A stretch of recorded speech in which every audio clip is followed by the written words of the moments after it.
Hi everybody, my name's Alan. On behalf of the crew, I'd like to welcome you to another edition of Bridging Heaven and Earth. You know, it's an amazement to me how we go on in this life. And as I was saying to a friend just the other day, it's amazing to me that as we proceed, we see so much of the seeming differences between us all instead of seeing that is so obviously the sameness about ourselves. I mean, all over the world there's some level of friction and fighting and for one reason or another. And yet it's so clear at some point that we are all made of that same energy, that we are all made of that same love. And it's an interesting thing how we keep missing that, all of us to one extent or another. And again, this is just a jam-packed show of bridging. And so I just want to say that this show again, this is what this show has been about from the beginning, is for all of us to have more of an experience of that oneness, of that connectedness between us all, that is the root of us all. And in that, if we start to have that, then the world and all our interactions are going to be completely different.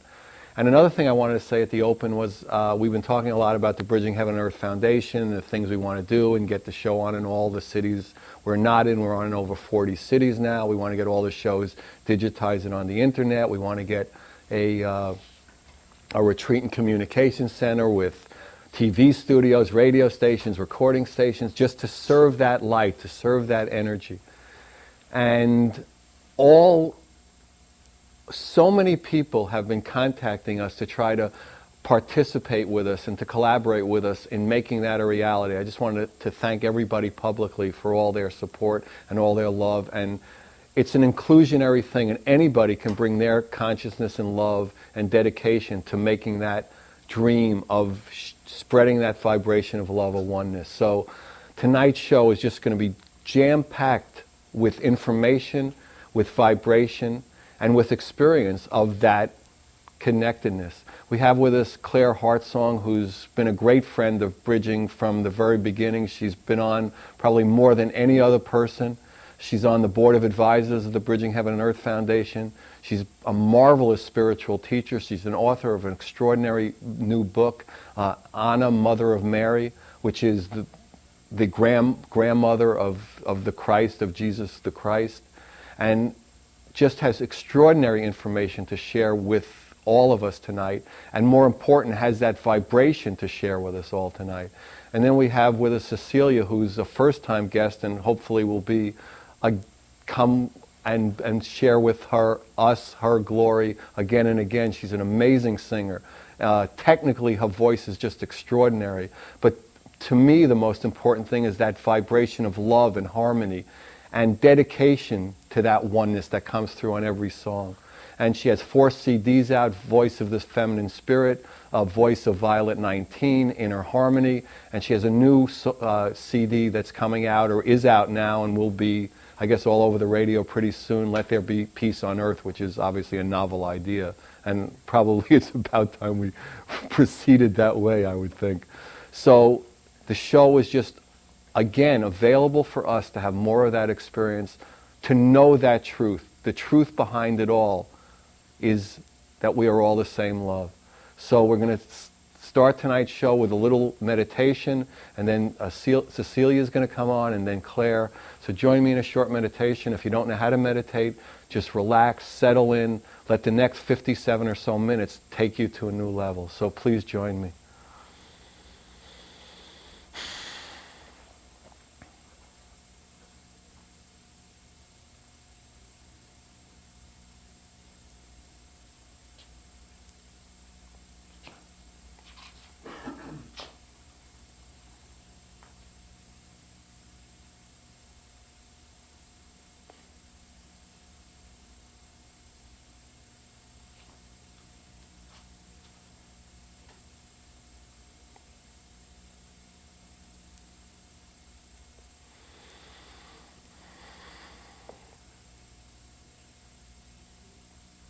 Hi, thank you. So we're going to start tonight's show with Cecilia doing her first set. It's Amazing Grace, sung by Cecilia. Settle in. There's an incredible experience available.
Wow, thank you, Cecilia. That was wonderful. So we're almost set with Claire. Welcome again, Claire. It's Isn't that beautiful? Oh, yes.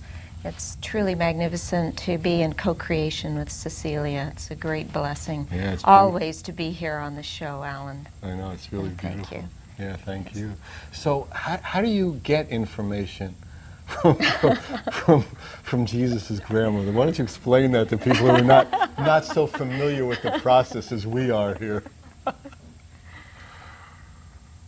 Well, I would say it's an attunement through my heart that occurred almost 15 years ago when I was in deep meditation.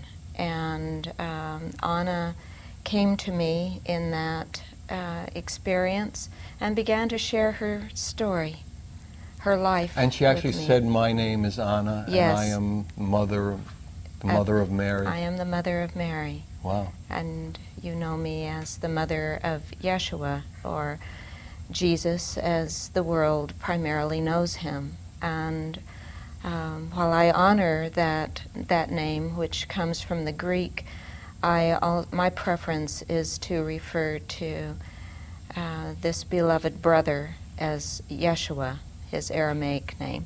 And why would that be? How would you see the difference? Well, Aramaic is a form of Hebrew that Yeshua and his family and most of the Essene community communicated through. So this happened 15 years ago, and then was it a constant thing? And the book didn't start 15 years ago, right? Actually, it did. It did? Wow. Actually, it did. The story began to come forth, and I began to write it down. I'd been in a practice of journaling my meditative experiences, which then began to come in more of a flow, that so that it was a very immediate kind of experience put on paper. And I had this amazing experience with Anna, who began sharing her life with me from that point continually. And there have been a series of profound initiations, expansions of consciousness, and opportunities to heal places within my emotional body, particularly that were in resistance to bringing forward a book about a woman that the world knows very little of, and the little bit that is known about her is often refers to her as Saint Anne, and she's placed on a pedestal a bit out of reach.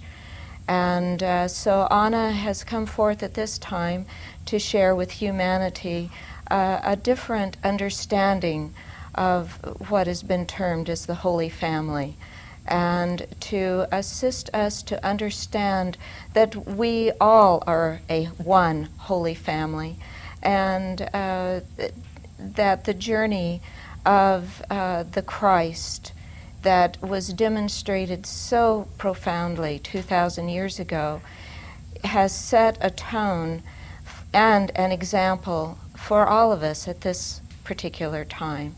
And she states further that that drama that occurred 2,000 years ago, that is chronicled to a certain extent in the Holy Bible, is actually a rehearsal for this time that we're in today.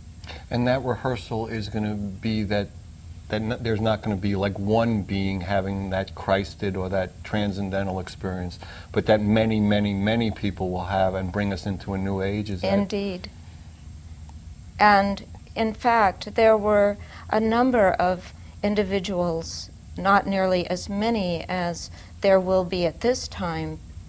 In that particular period, 2,000 years ago, my understanding is that the cast of characters involved were high initiates trained in the mystery schools of that day that were very ancient, and that these extraordinary beings also in many ways were Christed, enlightened But souls. their role was not to Their come soul forth was and- not their role was not to demonstrate in the same way that Yeshua did. And there are some mysteries that are quite wondrously revealed by Anna to So they're not going to be mysteries grandly. anymore. That's right. How long do we have to wait to have this? It's being published now? It's time to bring forth what has been held back and hidden, and in many cases suppressed out of fear that there would be a huge empowerment of consciousness, and no longer the masses with the capacity to control through fear any longer. So we're growing up. What are some of these mysteries? Share with us. We have. Well, one of them is about Yeshua's beloved, called the Magdalene. We know her as Mary Magdalene, that they had a very profound relationship together. And this was after, theoretically, the crucifixion and resurrection. That in earth time and human time, that Jesus had not left the earth, or Yeshua. He continued for a while, and their relationship was, they knew one another from childhood, actually. And so there was a developing relationship that in which Mary Magdalene also demonstrated equally the same Christed presence as did Yeshua. Now, Anna is not a feminist. She is an embracer of polarities and an embracer of the equal and yet distinct attributes of men and women. And that Mary Magdalene was set a very powerful example at that time, and Yeshua supported that example, absolutely. And that example, how did it manifest? They were seen together equally. There are. Wasn't that a patriarchal time? So it was a very patriarchal time, just as it is presently. And so the women, indeed, there were, for each of the 12 disciples, 12 women who were their complements, if you will. And Yeshua demonstrated the principle of the 13th, which for me is like the symbol of the sun, that is a circle with a dot in the center. So Yeshua was at the center of the circle, and the feminine principle that encompasses and surrounds, like the Holy Grail, was the principle of that the Magdalene held. And they were equally engaged in that function.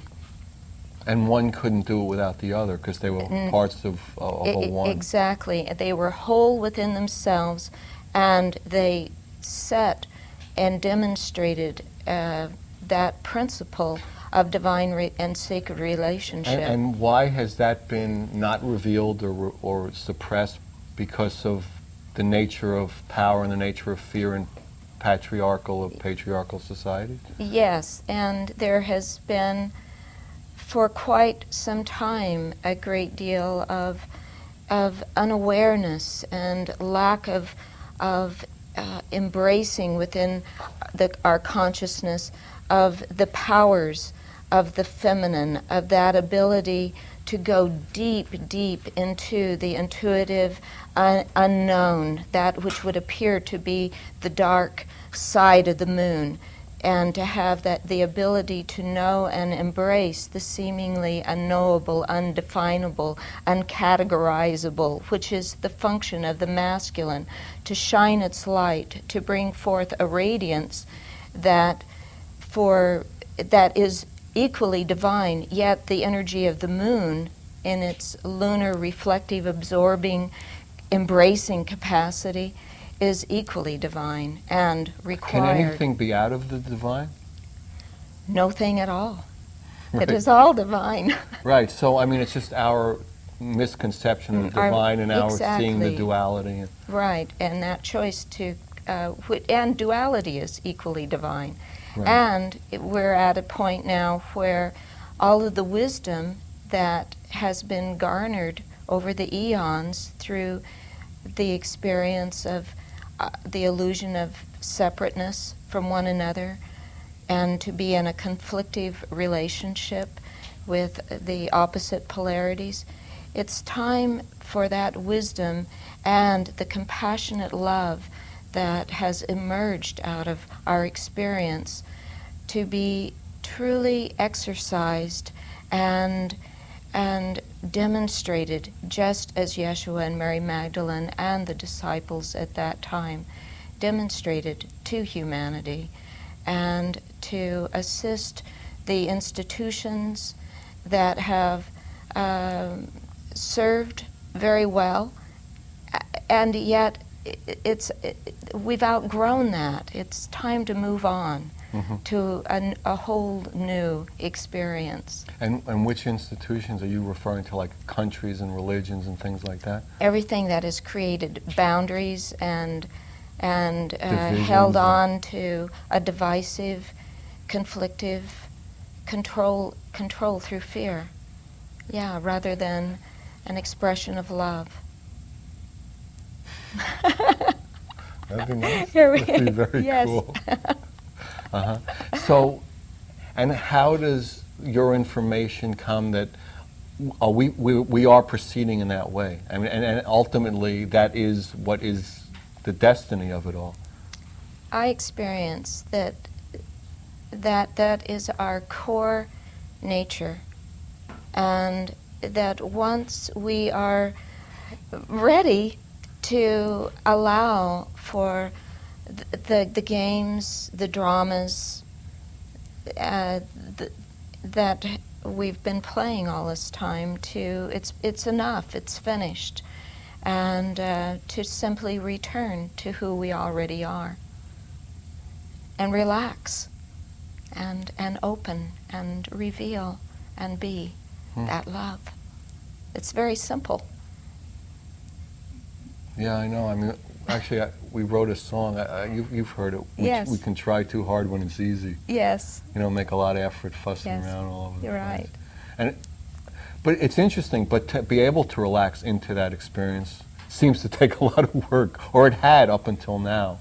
And it There's just been a seems, belief yeah, that right. we have to struggle And step by step effort and- and right. work really hard at our spirituality, Right. and to be who we really are all the time. And it's just a shift. And in terms of the collective consciousness, it's a huge shift. But it begins with each individual, with each heart choosing to allow for the possibility that with each breath that we can settle into a sense of peace, be still, and know I am God. And settle in to ourself and relax and be holy, divine, and see that reflection. That's the thing I love about you, Alan. You know, even with your skepticals on, is the wonderful mirror that you give me every time I'm here with you. And how do you see that happening? Even though your eyes are a bit obscured, and don't we all wear obscurations, masks of different sorts, you know? And the opportunity is for us to open our hearts and to see through the obvious appearance and allow the resonance. and harmony to be.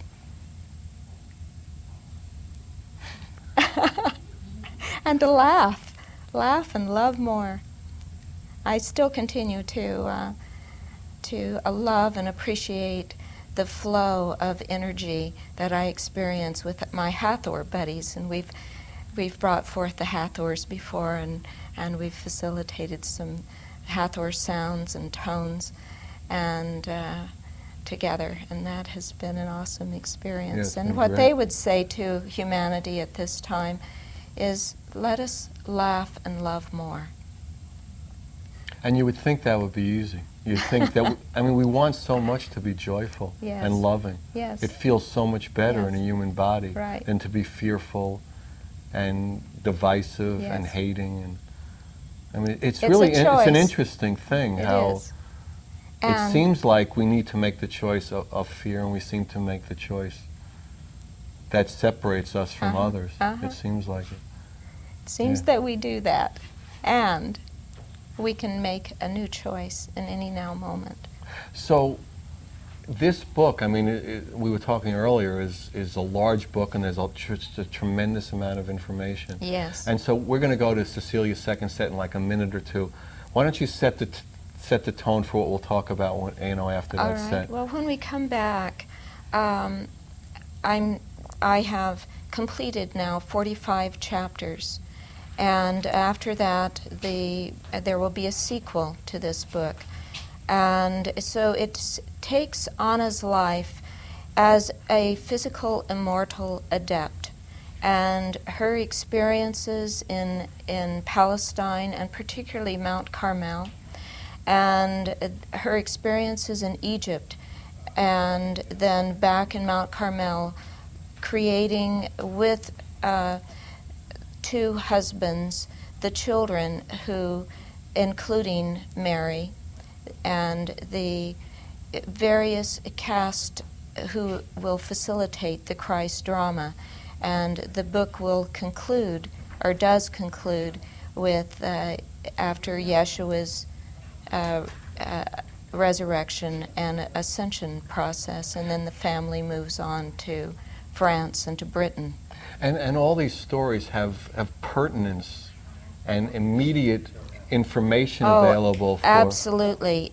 Anna continually stresses that the past and the present are very, very tied together, and that all of the individuals who participated in that drama are here now, and that was a preparation, a rehearsal for what we are about to do. Okay, well, I guess we'll get to that more after Cecilia's second set.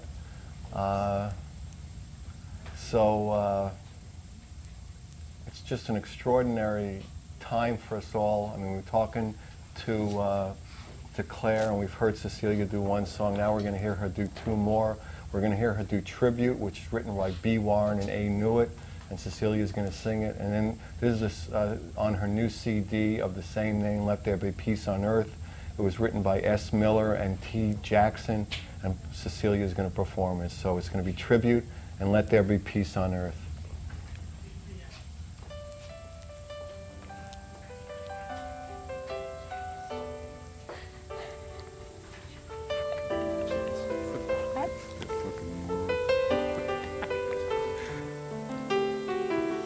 This is a tribute to those who try, who settle the children in the night when they cry.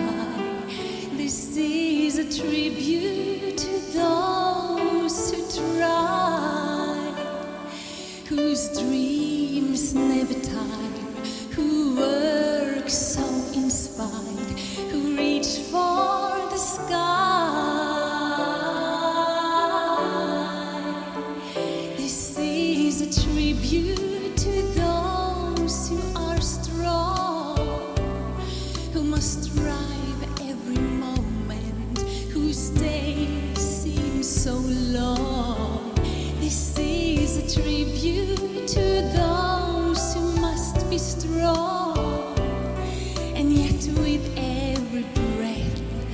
they still pray for more strength to help them carry on.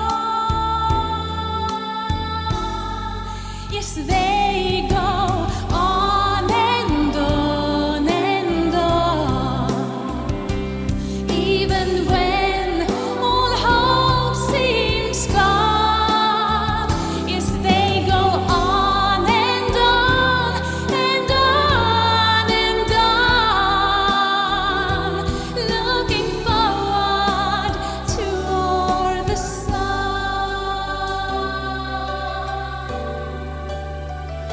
This is a tribute to those who feel they feel more than they've paid, and they need to be healed. This is a tribute to those who feel they need more than hope to help them all cope, to make their dreams real. Yes, they go on and on and on, even when all hope seems gone. Yes, they go on and on and on and on, looking forward toward the sun.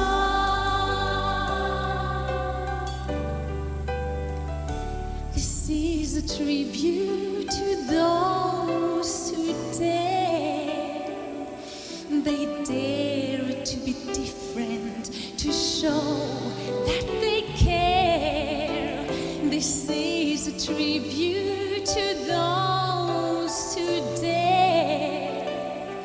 Their work never ends, their love never bends. We thank God they're there. Yes, they go on and on and on, even when all hope seems gone. Yes, they go on and on and on and on, looking forward toward the sun. Yes, they go on and on and on and on, looking forward toward the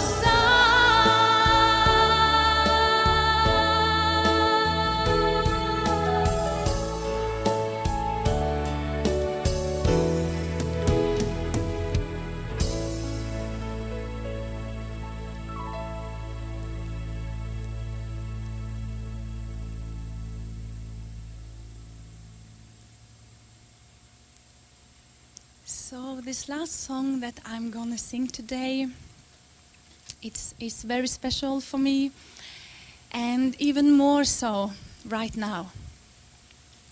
And that song is a Christmas song, and it's called "Let There Be Peace on Earth."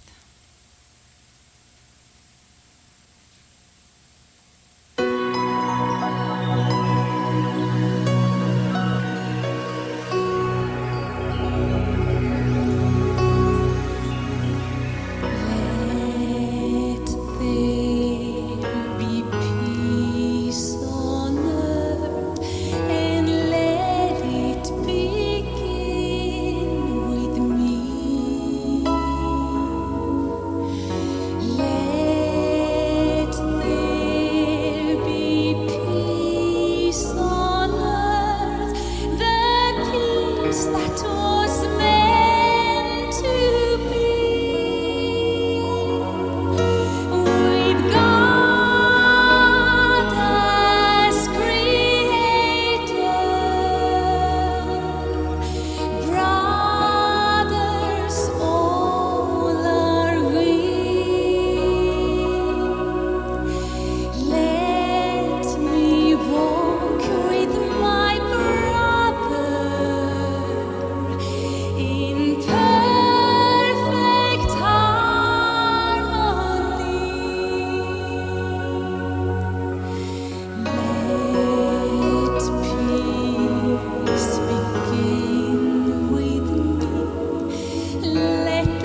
was fantastic. Oh, thank you so much, Cecilia. Wow, that was fantastic. Thank you. That was so beautiful. So we're back on the set with Clara. So, in all, I mean, you've had so many experiences, and you've, been so many places and so many experiences. What would you say is like the main message, the main thing that you would like people to know, that you would like people to feel? Well, of course, to know the divine love that we all are, ultimately. And I believe that in an honest story, that is the primary focus, is to assist each reader who feels a call to participate with Anna, to come to a place within their being where they can begin to know more fully who they are as this expression, a divine, unique expression of the one love. Anna shared with me this last spring when I returned from a journey to Egypt a vision of how to reformat and rewrite all of the previous material, in which the reader is invited to come and participate in an intimate experience with Anna in her hermitage beside a great mountain, and to experience Anna not only as this wise grandmother, but also a loving friend who is right there for you in every instant, in every now, catalyzing. She's a great catalyst for emotional healing, particularly because this is what is required at this time in order to know the oneness. And there are a lot of interferences, a lot of obscurations, a lot of distortions and beliefs that have held us in limitation.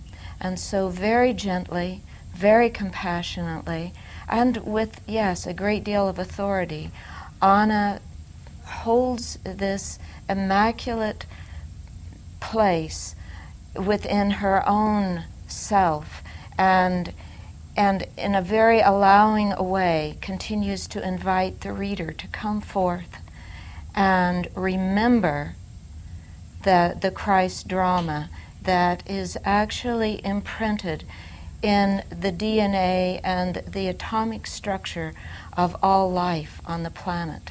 That was the gift that occurred 2,000 years ago that is continuing to gather a momentum over these past several millennia.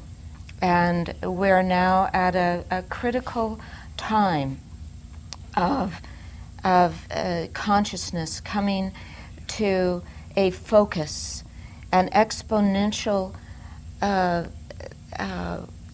soaring, if you will, although much of that illumination and enlightenment and brotherhood of the peace that Cecilia so beautifully sang about, although we can feel it in our hearts. Nevertheless, the demonstration of that when we turn on the news or we read the headlines does not look very apparent, or even within our own hearts we experience the tribulations of our human experience. And nevertheless, we are coming to a time when we can reach out and take one another's hands and touch our hearts and breathe together and know the one life that we are responsible for here on this beloved planet that is ascending with us, inviting us to come along for the ride. So that's really, I believe, the bottom line. And when Anna says to come with her to do that, I mean, how would that happen? I mean, could people come with her and you this next 10 minutes to that? Oh, I would hope so. And how would the book lead someone to that, or how could you do that right now? Well, I'll probably stop asking questions. Shall we explore and see what happens? Yeah, sure. All right. Well, I feel that the next step for us together in this experiment and demonstration is to, first of all, synchronize our breaths, become aware of our breath, and let go of our performance anxiety and concerns about how we might be looking from out there, and just being genuine and authentic and relaxed ourselves. And just allow all of those muscles that have been holding tension to let go, and automatically there's a smile. Our hearts begin to smile. And as we come into a place of relaxation and realization, it becomes just infinitely more simple. And we can be much more childlike and playful. And then there's magic and exuberance and excitement and innocence and a sense of delight in the present now moment. You know, all of the sharing that we have been gifting our audience and each other is wonderful. Much of it, however, is mental concepts, creating a map for us to explore and bridge consciousness. And yet as we sit here, we can just simply be and know the dance beyond words.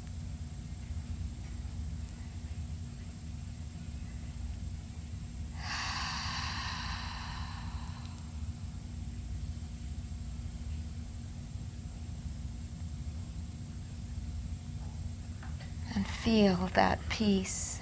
You know, the world laughs when there's this kind of intimacy, or there's a kind of hesitation, a bit of feeling some discomfort, you know, when we become transparent. And there begins to be, there's a desire to sort of want to fill things in and to control rather than...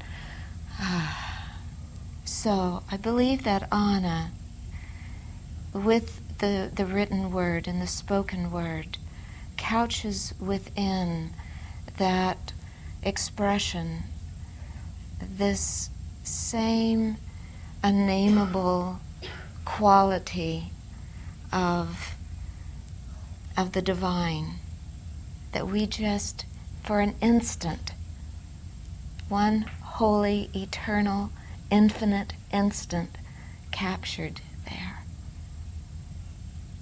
And if the reader, from time to time, can have those kinds of moments with Anna, then the purpose of that book will be fulfilled. Because Anna is here to facilitate as a midwife, just as she was 2,000 years ago when her grandson came forth into her hands.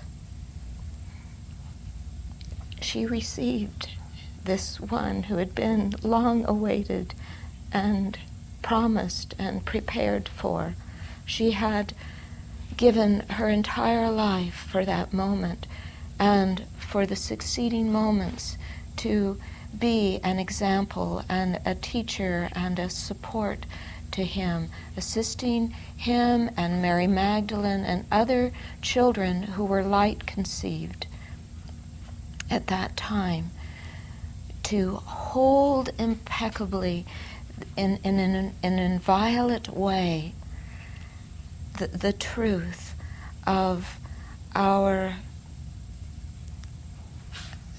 divinity, that Father, Mother, God presence that dwells within us, that interconnects all of life in one wondrous, ever-changing, ever-expanding, new delight in co-creation. And so here she is again, midwifing, holding the space, receiving each Christed heart, and preparing for a grand celebration, a grand party hardy, as Saint Germain would put it. And lots of laughter, just getting down, yeah, and being very playful, and having fun. I believe it's time for that. I'm ready. Are you, Alan? I think if people know me, I've been pretty much ready for a long time. No, if you can't do something joyfully and lovingly, there doesn't seem really much point. Right, right. I mean, from the beginning, I mean, you know that. I mean, that's what, the whole show has been about, and that's what, Yes. To really put out that vibration of joy and love. And all the, all the different stories and all the different words. I mean, don't mean much to me altogether, but, it's just that going out in that same way, that it changes the world, even if people can't hear the words, because the vibration of it, your vibration and all the 250 guests that have come on, Cecilia's vibration. Exactly. Whether, at some point we were saying that we didn't know if we could be heard, there were some technical difficulties. So we're doing pantomime, we're doing a pantomime show, but it would still have effect. That's right. Do you know what I mean? Oh, the yes. vibration of it, even through the television airwaves. As Cecilia and I were being made up with the mask that we wear on the as a human being to come on the show, we were sharing. Well, yeah, we feel a little nervous and a little excited, and I just said, well, we're going to be here for each other. We're going to support the most magnificent radiation of love to spread out through this entire world, to facilitate humanity to know that each individual soul is a bridge of heaven and earth, is bringing heaven right here, right now, in Afghanistan, in any place in the world where there's suffering, that this vibration that you speak of, Alan, is rippling and touching those places that have held these wounds. And under the wounds is, I believe, a receptive heart ready for something new and different. It just depends how far underneath, but it's always there. It cannot be otherwise. Yes. Yeah, I mean, I see it really happening too. I mean, we were talking earlier that, we're in a funny position because, 25 or 30 times a year, extraordinary people come in from all over the world with their stories, with their songs, with their books, and it's just an unbelievable experience for us to be part of and hear all the extraordinary stories. I mean, we're kind of anchored here and just, not in the sense that because it's on so many places and on the internet and all that, but still it's that people seemingly are coming here to do it. And the stories are just extraordinary now. I mean, you can feel the momentum building.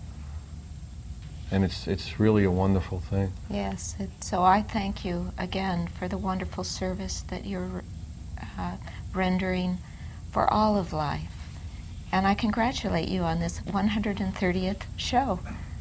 Pretty amazing. It is. But the thing is, we usually don't talk about shows in that way because they could go out and be in different cities and be after show 9, and so each show is like a nugget unto itself. I mean, when would not "Amazing Grace" be an unbelievable song to hear? Would "Let There Be Peace on Earth" can only be on a Christmas CD? Only in our ways of looking at things and our Yes. divisions of things. Right. But I mean, that vibration, that love behind every lyric and every tone of Cecilia's is infinite, Yes. and can be on any show, anytime, anywhere. And the same thing with what we're talking about, And it's interesting because people a lot of times will think of, the story of Jeshua or the story of Mary or all as a religious thing, as a separate thing for a certain, division of people, as Right. against other people. We've had holy Right. wars throughout history Exactly. over these. I don't want to go to define them, but what you're really talking about is that root, that root of love that we're Yes. all out of, that everything Yes. is out of. On the website we talk about we're all made of love, God's love, and we are God. And if people could recognize that, the whole thing would be a lot different. Very different, and that certainly is one of the intentions that Anna shares through her message, is that regardless of the name that's put on it, whether it's Christ or Buddha or Krishna, Muhammad, or whatever. any of these, that they, each of them had a direct revelatory experience of the divine beloved self. And it's not that it only happens once. I could say I've had it. You could say you've had it. Yes. And that's, I guess, why And we're we here. have the potential for every human being, and to have it all the time. and to have it continually. And that is the mastery, that is the choice that we have in each now moment. And it's especially true at this time in human history. Yes. And I would say also that while Anna presents her story with a great deal of authority, she very much desires the reader to be very discerning and to always pay attention to how they are experiencing the message and the energy within it. And it's always empowering for them. That's the exactly. They have to be empowered. Are they empowered? Do they feel Right. expanded, uplifted? Are they able to bring more love into their lives through this? If not, well then Yeah. her message is not appropriate. Well, I'm sure Are that we're out of time again. out and of we're time moving again. Here fast. we are. Yes. So any information about Claire, where she's doing workshops, the book, Cecilia, the CDs, Alan, 805-687-2053. We love you coming. We do it for us. We do it for you. Work with us, share with us. We love you. Good night. God bless you.